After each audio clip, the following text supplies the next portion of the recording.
É um crime o que o Supremo Tribunal Federal está fazendo com os aposentados. O Supremo deveria reconsiderar. Não pode brincar com as pessoas que construíram esse país. Trabalharam 35, 40 anos e foram enganados pelo INSS.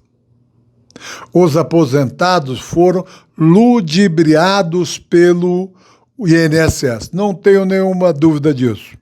Um belo dia, em 1999, o INSS disse, olha, eu vou fazer o cálculo do teu benefício a partir de 1994, a partir do plano real do Fernando Henrique.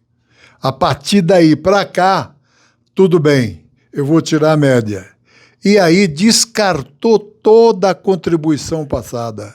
Se você teve maiores salários antes de 94, não importa. O INSS jogou na lata do lixo. Implacavelmente, tratou os aposentados como se fossem cidadãos de segunda categoria. As melhores contribuições ele jogou fora e disse, olha, só a partir de 1994. Mas como? Como é que você vai fazer isso comigo? Os aposentados não tinham outra coisa a fazer, a não ser recorrer à justiça. Quando a gente é prejudicado, a gente recorre à justiça. Não quebraram nada, não fizeram manifestação, confiaram na justiça. Para quê, meu Deus do céu? Para que confiar na justiça, não é? Ganharam em todas as instâncias, da primeira instância até ao STJ, que é o Superior Tribunal de Justiça, abaixo do Supremo. Ganharam lá de 12-0. E aí fomos para o Supremo Tribunal Federal. Ganhamos, depois de uma longa batalha, ganhamos de 6-5. 6-5 ganhamos no mérito. O INSS apresentou embargos, ou seja, recorreu. E aí foi uma via crucis. Foi uma via crucis dos aposentados, os embargos do INSS. Porque alguns ministros que votaram conosco se aposentaram. Aí entrou o Dino, aí entrou o outro ministro do Lula, o Zanin, é isso o nome dele, e o Dino. Eles viraram de cabeça para baixo. Olha, nós tínhamos ganho no mérito de 6-5. Com os embargos do INSS. Embargo é só para ver detalhes, a quem paga, quem não paga, como pagar. Com esses embargos, eles fizeram uma coisa tão mirabolante que acabaram dizendo, olha, vocês perderam, não tem mais jeito. O Supremo Tribunal Federal derrubou o entendimento que permitiria ao segurado do INSS escolher a regra mais vantajosa para calcular o valor da aposentadoria. Os ministros decidiram que a aplicação do fator previdenciário é obrigatória. Com isso, não vai ser possível usar a chamada revisão da vida toda. Foi uma reviravolta no que o STF já havia decidido. Em 2022, o Supremo reconheceu o direito à revisão da vida toda. O aposentado poderia pedir um novo cálculo no valor do benefício, incluindo salários anteriores a julho de 1994, fazendo a opção por uma regra mais favorável. Com isso, ele poderia ter um valor maior em relação à regra de transição estabelecida pela reforma da Previdência no governo Fernando Henrique, em 1999. A reforma estabeleceu uma regra de transição que mudou a forma de calcular o benefício, passando a considerar o fator previdenciário e estabelecendo as contribuições feitas a partir de julho de 1994. Hoje, por 7-4, os ministros aprovaram uma tese que estabelece que o segurado não pode optar pela regra mais favorável. Fixaram que a aplicação da regra de transição é obrigatória para quem contribuía antes de 1999, ou seja, não poderá haver exceções. O governo estima economizar 480 bilhões de reais com a derrubada da revisão da vida toda, que será analisada em outra sessão. O ministro Alexandre de Moraes considerou que é possível conciliar a constitucionalidade da lei com a possibilidade de o segurado escolher outra regra, a revisão da vida toda.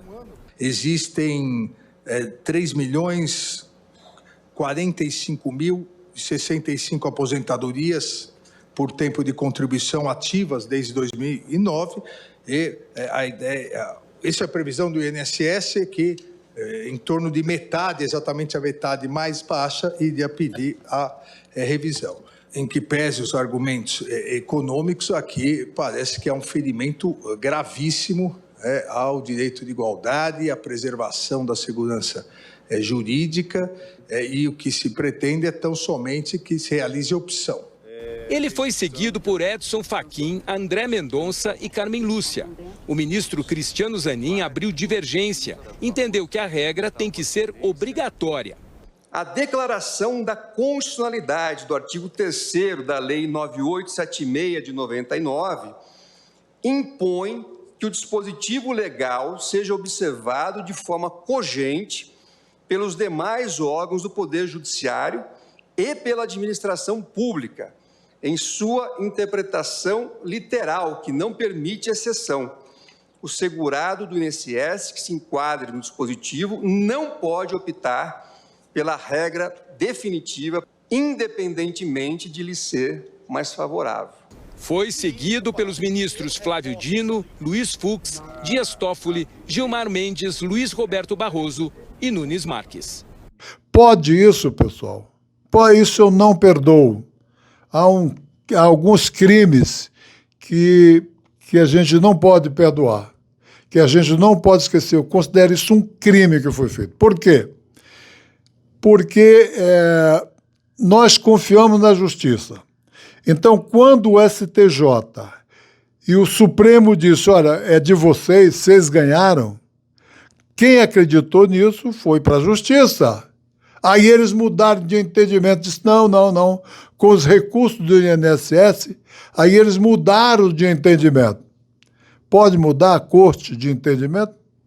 Pode, até que pode, mas há uma regra chamada direito adquirido.